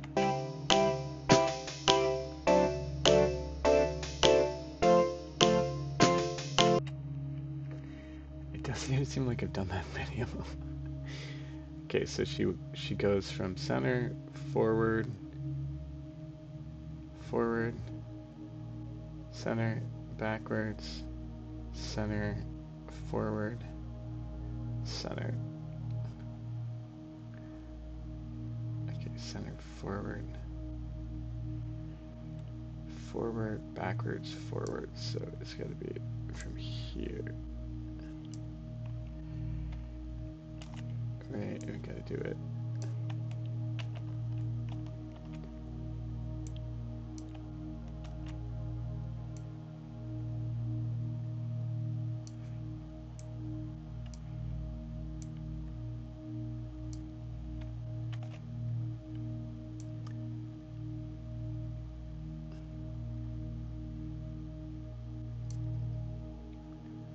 All right, let's see if I can do this like this.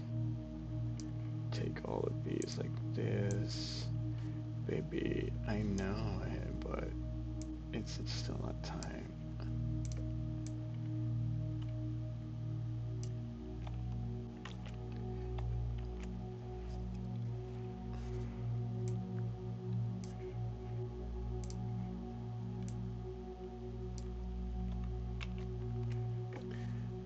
So that this goes like this.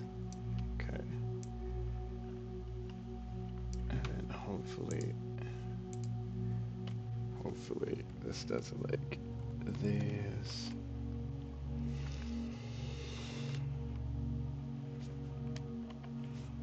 I'm gonna scoot that over just a little bit more.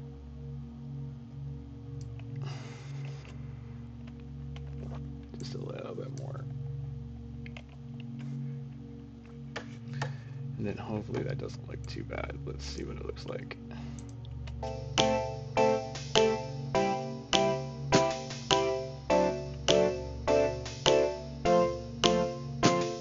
I know you got the blues, I know you feel down, but you wanna keep your chin up, kid, so turn it around. I know you got that deep sadness, I know you got it down.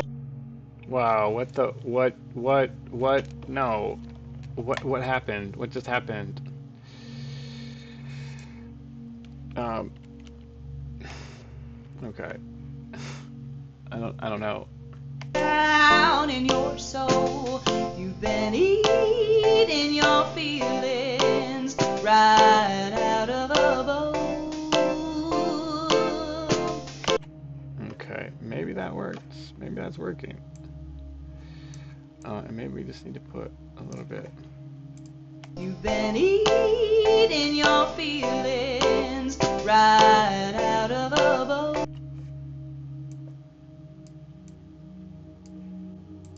Eating your feelings right out of a bowl.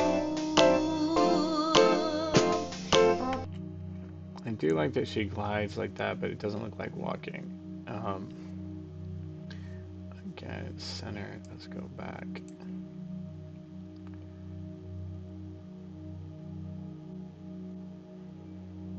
Back, center, front. There we go. I think it's these guys we need. I think. Margot James. Uh-oh, you guys all heard her legal name. Well, now you all know her legal name in case you were interested.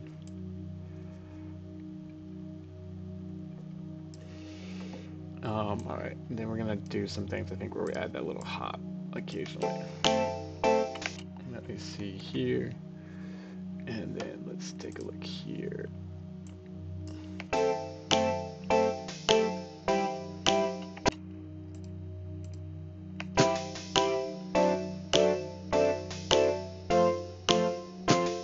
I know you got the blues, I know you feel down, but you wanna keep your chin up, kid, so turn it around.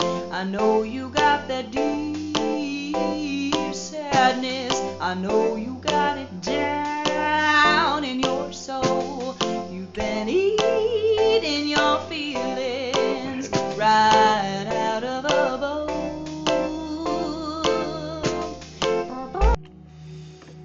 Something is weird about the way that she's walking. I can't quite put my finger on it.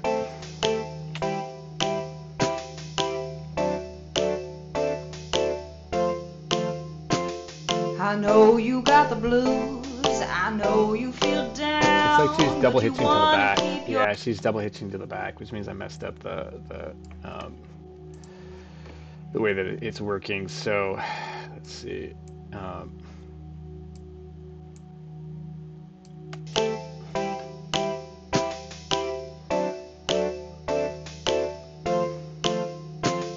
I know you got the blues, I know.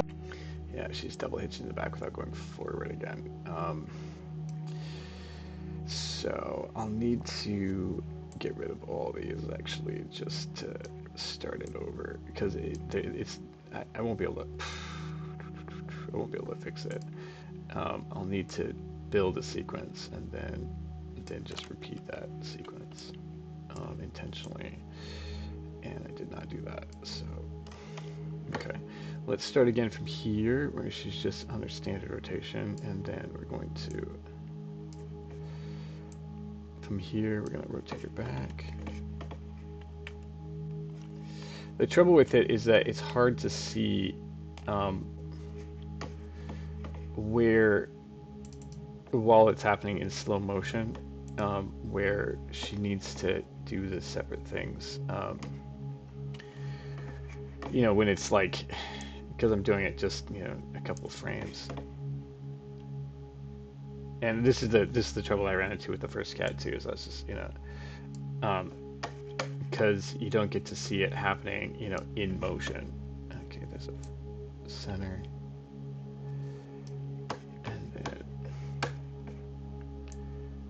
forward.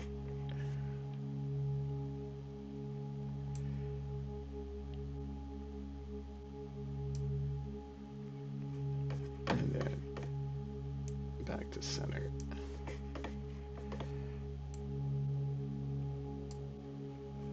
Okay, so it should be this this little bit here. Little bits. Um, Look, that's the thing about, you know, entertainment. Uh, Whether it's like a meme or a reel, or um, let's see if that one works. A TV show, right? Um, is that they'll do something that for some reason it sticks in your brain, right? Um, and it might be like the dumbest thing. It might be, like someone at work quoted, they're like, "Do you understand the words that are coming out my mouth?" And they're like, I don't even remember what movie that's from. I was like, of course, I was like, it's Rushmore. Sorry, Rush Hour. Rushmore. That would be funny if it was from Rushmore. But it's Rush Hour, right? That that's like something that's stuck culturally with a lot of people. It's Chris Tucker yelling at Jackie Chan. Um, but you know, I think at the time, like, there's no way that, I mean, Chris Tucker was trying to be funny, obviously, and succeeded. Um, but I don't think that he thought that that was gonna be a thing that people would yell at each other, you know, casually, like all the time. Like that would be the quotable line from Rush Hour, right? Like maybe the most memorable line from that movie. Like maybe that they would forget that Rush Hour had, I think, two sequels or whatever. Um, Even that, or any of the other things, that he did, but like he would be most remembered for this one line at Rush Hour. Um, and so like that's the thing that's funny about to me about comedy or anything.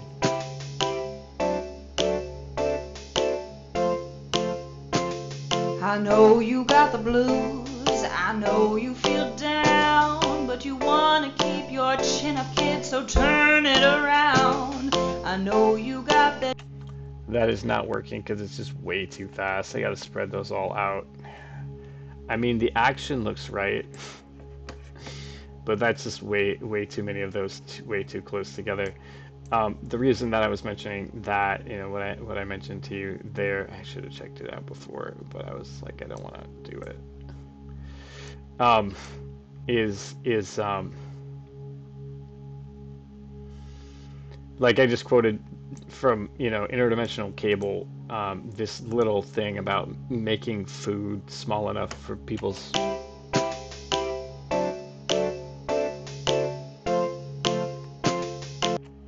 She's just like toddling. Um, Back. Let's see. Back. Center. Forward. Center. Okay. And it's dumb. It's a dumb bit. Like there's nothing memorable. It's not even like part of the show per se. I mean, it's like on an episode, but like it's not like it's part of like anything that they visit or have an experience with or anything like that. Um, it's just this one little thing. One of the things is who's around me right now from you know uh, another part of interdimensional cable. The personal space show, which again, it's just a dumb like little bit, but like my friends and I have quoted that to each other so much, and so that's why like I don't like underestimate the power of just whatever bit it is that you're doing or the thing that you're doing, because you never really know like what it is that's gonna like really catch on, or that it makes people laugh and continues to make people laugh. There are lines that my family and I have quoted to each other from different movies or shows that we watched or whatever. Just and we continue to the point that it's like silly, like they don't even it doesn't even matter. Like we barely even remember what movie we saw it from, but it's just this line that we say that kind of stuck.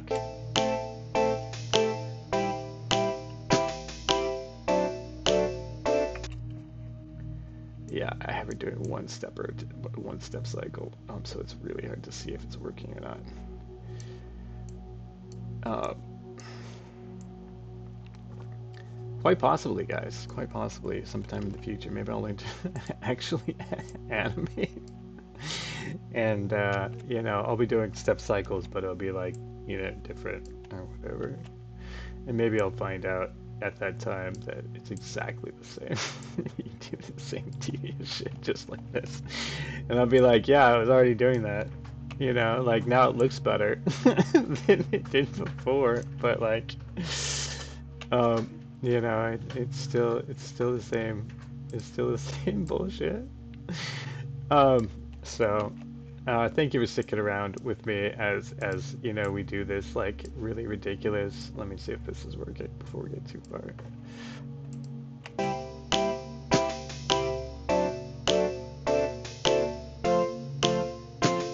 I know you got the blues.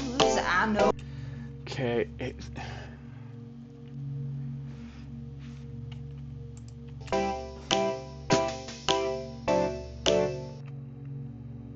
like,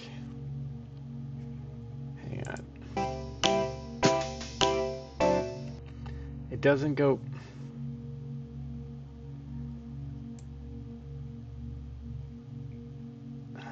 Okay, so it goes step back to center.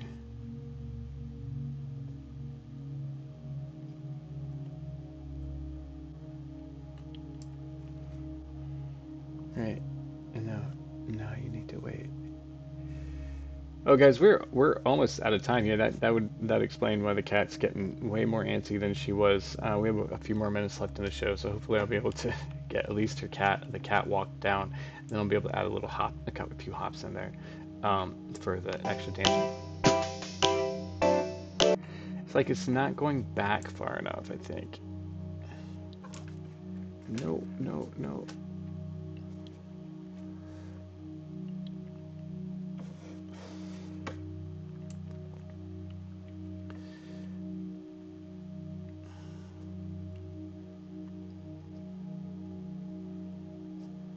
Oh, because I don't want to go back to center. I want to go back.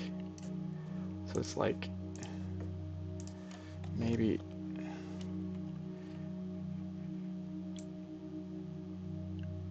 Okay, so it starts center, it goes back, goes to center, goes forward, it goes back. I thought that's what I did.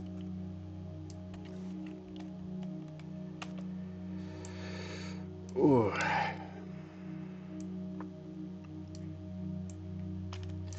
The cat swears if she just bugs me in the right way that it finally works out. And for some reason she doesn't.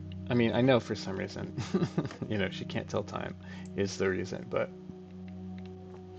um, it always happens at the same time every day. So uh, you'd think that she would figure out that, yeah, and an alarm specifically goes off, and I just wait for the alarm to go off to tell me when that's supposed to happen. But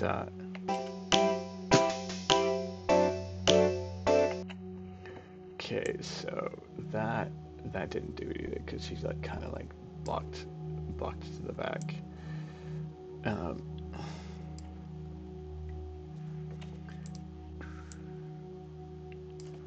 really, really, I mean, I've done this before, so I know that I can do it.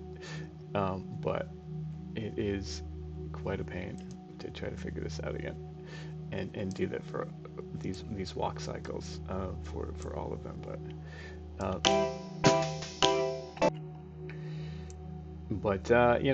that's just the joy of anime. That's just the joy of any project is just continuing to work at it until you get it to the point that you're satisfied with it, not giving up until you are satisfied with it. Um, there is something you could say, hey, I'm tired of doing it, and that's what you'll do. But I wouldn't really credit the person who does that as being a uh, I wouldn't have a lot of respect for their work, you know. I feel like there is something about shooting for a goal and then stopping when you're satisfied with that goal, um, you know. And so uh, I know it's hard for probably the perfectionist because you do have to pick a point where you're like this is the point that is good for me. It's achieving the things that I want, um, you know.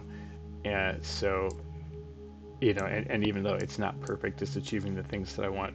There is that for me, but like, yeah, it's gotta do the thing that it's supposed to do, so it reads what it's supposed to do. All right, let me do this.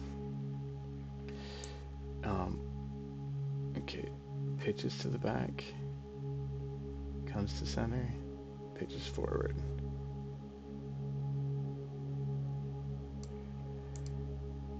Oh, maybe it's because I'm not completing the cycle. Maybe it's got to be here.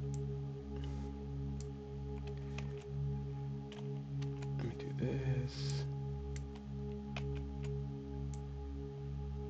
So pitch to the back.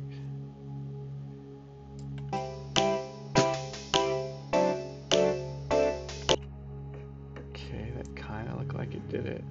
I'm not gonna be able to tell with a bunch of not adding a bunch more cycles to it. Um, but I feel like this last one is not correct because it goes center, back. I think that these are the same. Yeah, they are. Okay. So it's like you really only need to use it back to that one, and then it should pitch to the.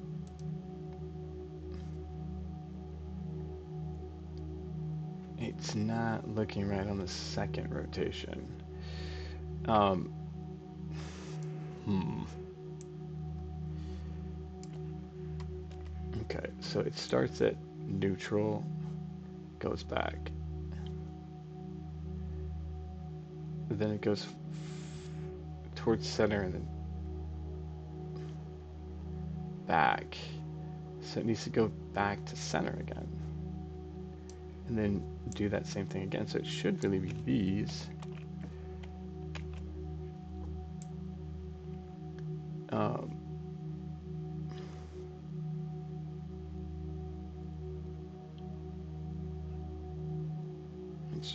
it should be, I should be able to duplicate this same cycle and it should,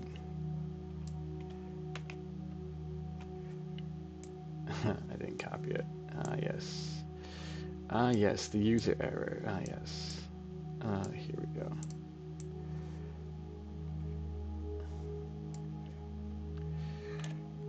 All right, I'm gonna figure this out. We'll get it. And I won't spend a whole episode doing that, but I'm sure we'll see it. It'll see it shortly here, and that should be enough to let us know that whether or not it's working.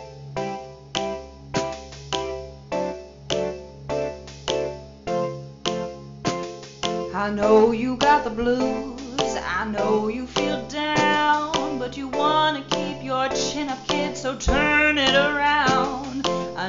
Okay, so that does work for me. I feel like it's probably a little bit too fast, so I'm just going to separate them a little bit, and I think that that is going to get the process that I want, and by just a little bit.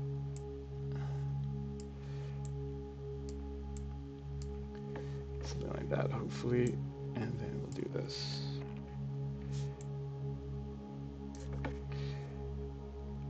So we are reaching the end of the show. Thank you so much for catching up with me today, and oops.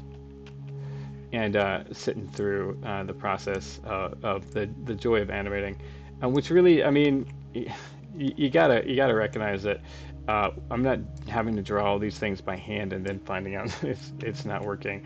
I'm getting to play with stuff digitally, seeing if it is doing the thing that I want to, and then after that going back and fixing it. So I mean, we definitely have the advantage over say like old Disney animators or whatnot.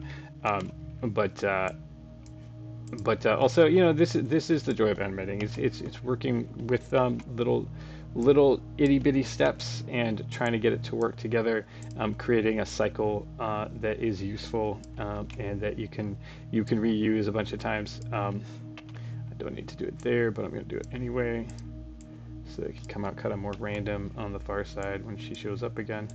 Um, and then here. Almost there. We're gonna make that transition. I'm hoping that this is the one that I can go out on. But guys, if you're interested in finding out more about what's been going on here and what you're watching, you can check out coxinspace.com. That's coxinspace.com. You can watch the first clip that we have up there. You can catch some previous episodes that we've had, that we did over the last year, where Jack Haynes, our illustrator, did that. We hung out with Logan Gifford and Aaron Cosbeil, the co-writers for the show and producers for the show. Um, and so that you can check out to see, you know, who we are and what we're up to figure out what we got going on. I'm Skip Marassi, your host and friend, and let's see if we can't get this to get this to work in this final bit.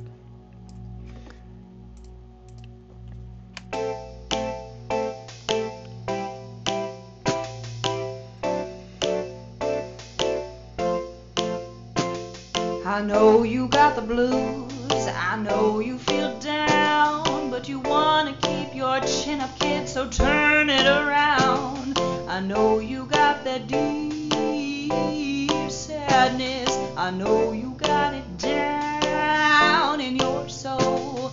You've been eating your feelings right out of a Okay. bowl. That seems to be working. I think I want to add a little hop step in there, at a couple of points, and I think that will kind of help us where we're at with that. But yeah, that is working as far as the steps go for me. I am liking that. So cool. Yeah, I'm glad glad that you're here with us, and glad that you could check it out. You can always go to coxinspace.com and become part of the crew, the production team, by clicking join the crew and going to our Patreon and helping us out with a monthly subscription. But this is our episode for today. We're glad to be here and glad to have you along, and we will catch you soon in the next one, likely tomorrow. Bye.